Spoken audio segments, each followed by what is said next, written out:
Hello everyone, welcome back. In today's tutorial, we're going to paint these simple and easy watercolor daisies. These can be painted in just a few steps, and I'll show you a couple of different ways to paint them, along with some leaves and greenery. So let's get started.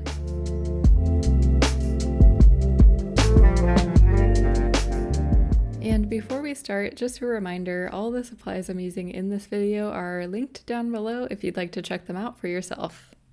So we're going to start by painting the center of the daisy. So I'm just getting a very light value of this warm yellow-orange, and I'm using the tip of my brush. There's a little bit too much water there, so just going to dab off that excess on the paper towel. And I'm just making this little oval shape, and this will be the very center of the daisy. You can tell it's a very light value of yellow. And I just want a nice even layer because while that layer is still wet, I'm going to grab a slightly darker value and just using the very tip of my brush, I'm tapping in some of that slightly darker value along the bottom. And that's just going to give some depth and shadows. And I'll do this one more time. So again, just using the very tip of my brush and a dark value of that warm yellowy orange, and just gently tapping that in. And now you can start to see a little bit of that 3D effect just by adding in these little shadows.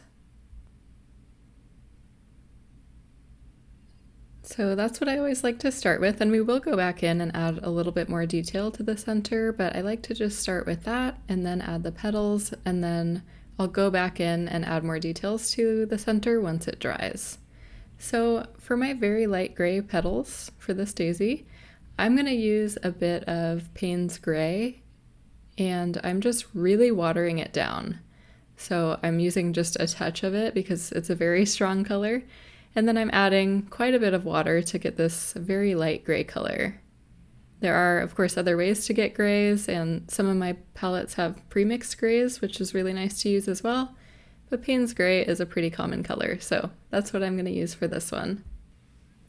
So I'm using the same exact brush as I did for the center, and one thing about daisy petals, especially compared to other loose flowers that I've painted here on my channel, daisies have very rounded petals. So instead of applying pressure down and lifting back up to get a pointed petal, I'm going to kind of round it off at the top. So I'll show you what I'm talking about here. So I have my color loaded up into my brush. I'm going to start with the very tip, create a nice dainty line, apply some more pressure, and just kind of round it off there at the end. And that way when I go and do my second stroke right next to it, it connects at the top for a nice rounded edge. Instead of if I were to just lift back up, it would end with the tip of my brush and give it a little bit more of a pointed tip. So I'm just going to work my way around the daisy, starting out again with the tip of my brush. I'm adding a little line, applying more pressure, and doing my second stroke to round it off at the end.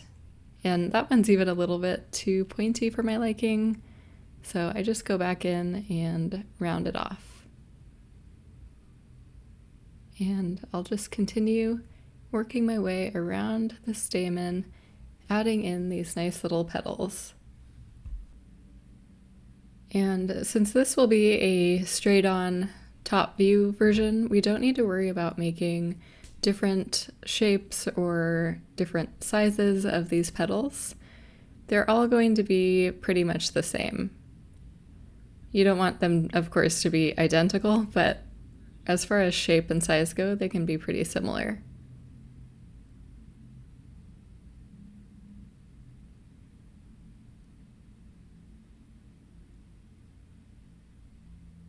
So starting with the tip, applying some more pressure, and rounding off the edge. And I probably have room for just one or two more petals here. I think I can probably squeeze in two. It's up to you. If you want a more full looking daisy, you can add a bunch more petals. If you want to just have a few big fluffy petals, that's also fine.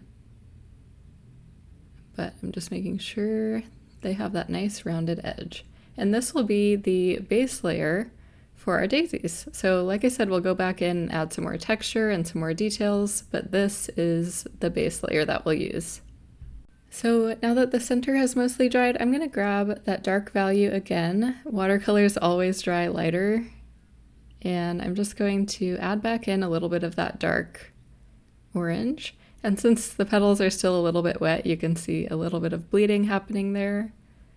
That's fine with me because I'm painting in a loose style, but if you'd rather not have any bleeding, then just make sure you wait until your petals are completely dry before you do this part. But I'm just tapping in some more texture here. Just gently tapping the very tip of my brush. I don't want to overwhelm the entire center. I'm just lining the very edge. And that's going to be it for now. I will go and do one final layer on the stamen, but I want to make sure that dries first. And then I'll give these petals a chance to dry too, because I'm going to go back in and add some texture to those as well. So once it's had some time to dry, we can add on those final details. So I like to add a really dark brown. This is raw umber. And just using the very tip of my brush because it's a nice fine tip, I'm adding a little bit more texture here down at the bottom of the stamen, making tiny little marks, just tapping that in and adding a bit more depth and a little bit of texture. Do your best not to overdo it. We still want to maintain the nice light yellow for the majority. But just adding a little something something here. And then using the very tip of my brush, which is very pointy, I'm making these little wispy marks for the stamen. I'm making sure that I have a very light hand. I'm not applying much pressure at all. And just adding a little more texture here. And because the petals have already dried, you don't have to worry about it bleeding, because I wouldn't want to have my petals turn brown. I don't mind the yellow bleeds here because it's still pretty subtle, but I don't want any bleeding going on with the dark brown because it's just a very powerful brown. And you can see it just added some really nice texture there just by making a few little strokes. So that's it for the center, and now we'll do kind of the same thing for the actual petals of the daisy. So I'm rinsing off that color. I don't want to add any brown onto my petals. So rinsing that off very well. And now I'm going to grab that same gray that I used for the petals, but I'm going to make a slightly darker value. I don't want to go too dark because Payne's gray is also a very powerful color, but I do want to make sure it's darker than the initial petals so that we can still see that texture when we add it. So loading that onto my brush, and again, I'm just going to use the very, very tip, use a very light hand, and just adding in these little wispy lines here to give the petals some more texture and just to help them look a little more interesting. And you can add as many or as few as you'd like. Just keep your hand nice and light while you add in this texture.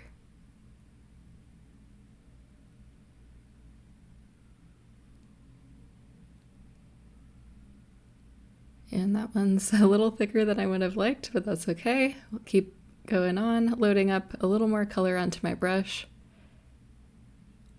With a super light hand, you can barely see these lines, but it does just give it that little bit of texture that takes it to the next level.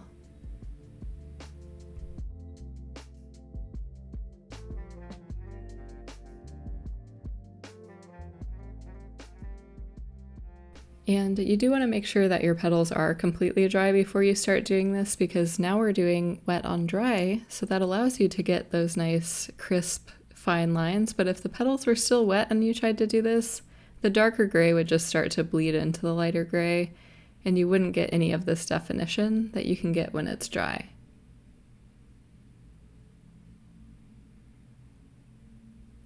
All right, so our flower looks really pretty, and now I'm going to go ahead and add some leaves. I can never paint flowers without adding some sort of leaves, so that's what I'm going to do. And for my green mixture, I have deep sap green, a little bit of indigo, and raw umber. And again, I'm still using the same exact brush. I'm using one brush for this whole painting. And it's one of my favorites because you can really use it for a lot of different things. So just loading that color into my brush. And now it's really up to you how much or how little greenery you want to add or how you want to add it. I usually like to just have a stem coming off on either side. So that's what I'm going to do. And I do have a whole other video about how to paint leaves. I'll link that up in the top here, but using the tip of my brush, I'm just going to make a fine line coming in between these petals and one coming this way.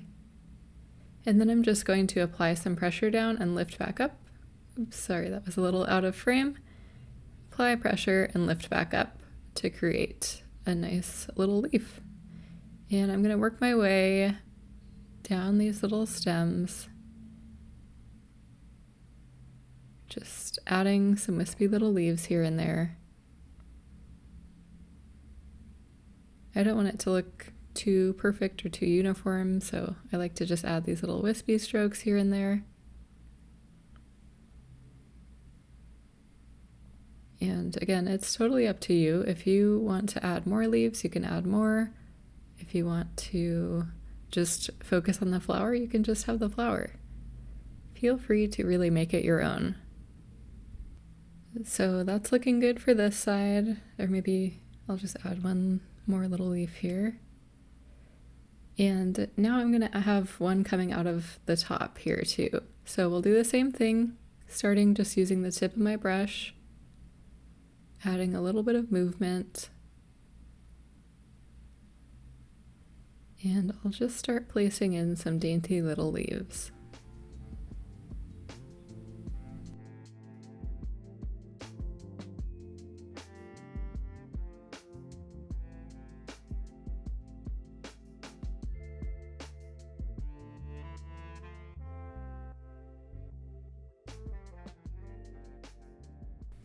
And I'm going to darken my green just a little bit. So to do that, I'm just going to add a little bit more indigo. I always like to have that on hand to darken up my mixtures, and you can start to see that darker green on top of the lighter, and it just helps to give a little bit more contrast. That's something I always like to add in my floral paintings, having one layer of lighter green and then darker leaves on top. And I'm going to do the same down here.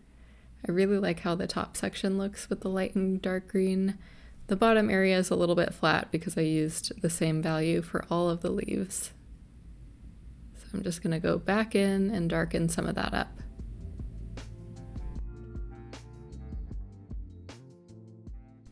All right, I'm really liking how this one looks. Again, feel free to add as many or as few leaves as you'd like, or if you want to keep the flower plain and simple, you can leave it as is. And now I'll show you how to paint the daisies in a little bit of a different perspective.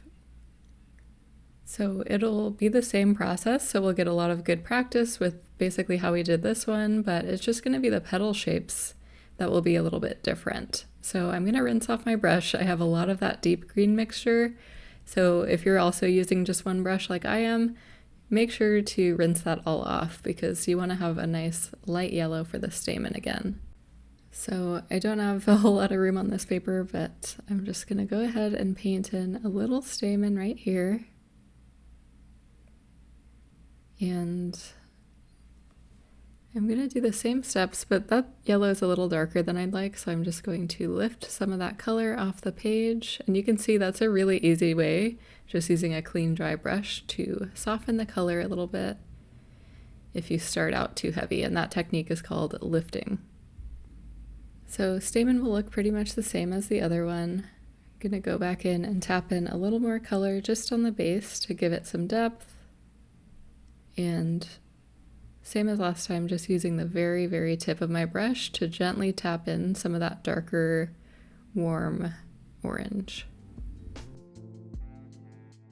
All right, so now we can get started adding the daisy petals.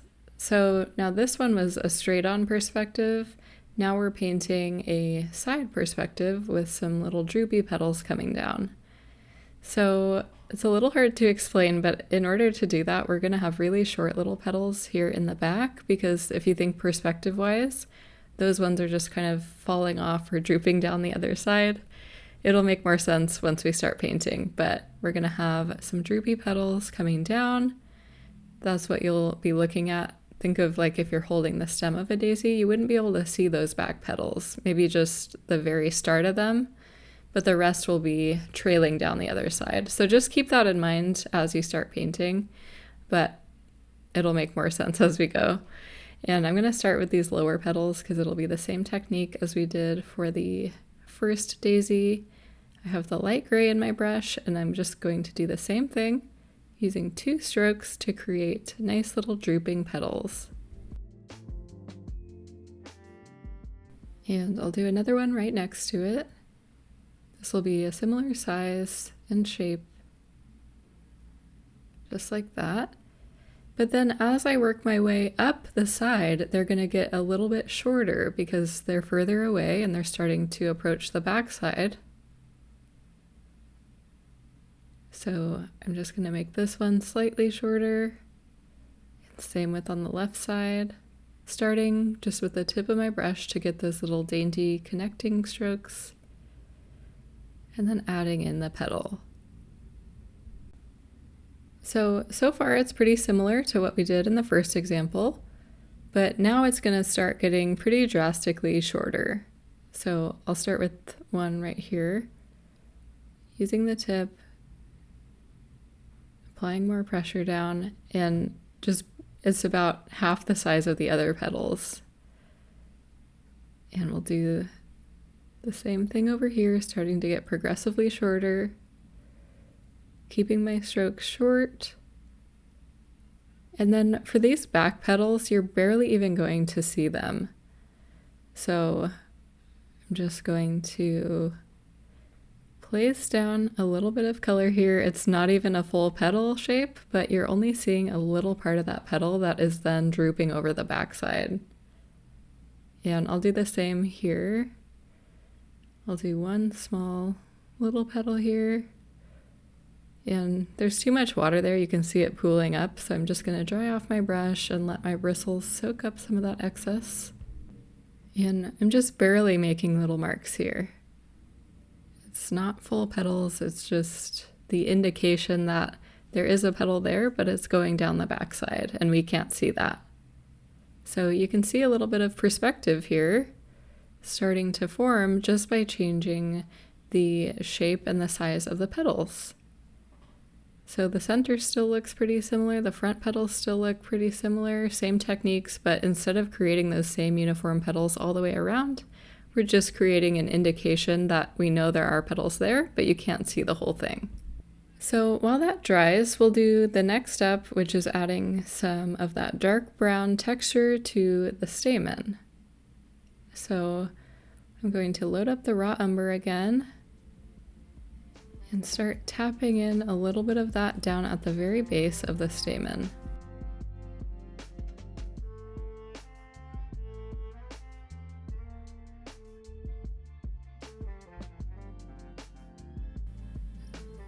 So just adding that texture there, and then again using the very tip of my brush to create these little wispy lines for the stamen. I'll zoom you in so you can see this part a little bit better. So now we're up close and personal with the stamen, just using the very tip of my brush to make these little wispy marks.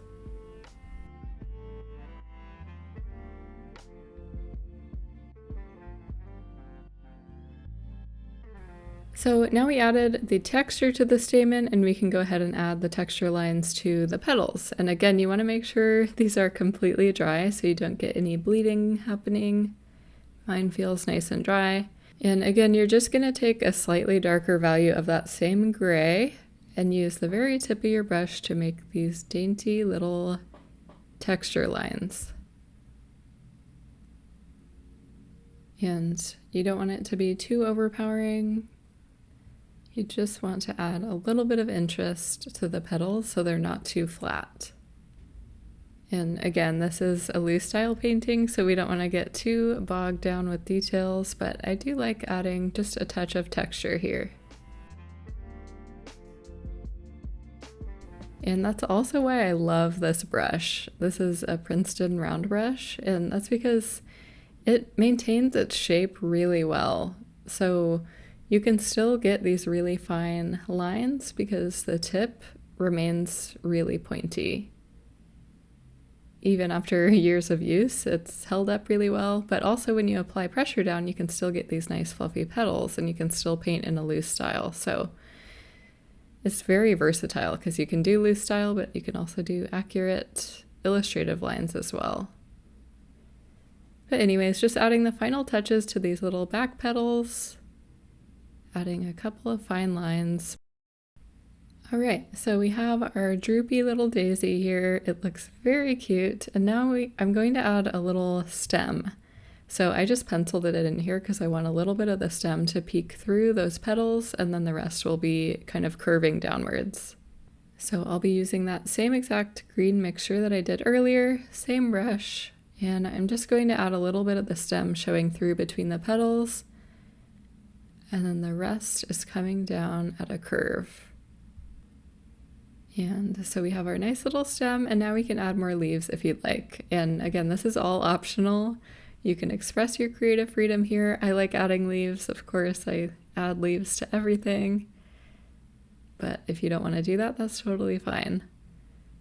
So I'll just add a couple of leaves coming up, one drooping downward here.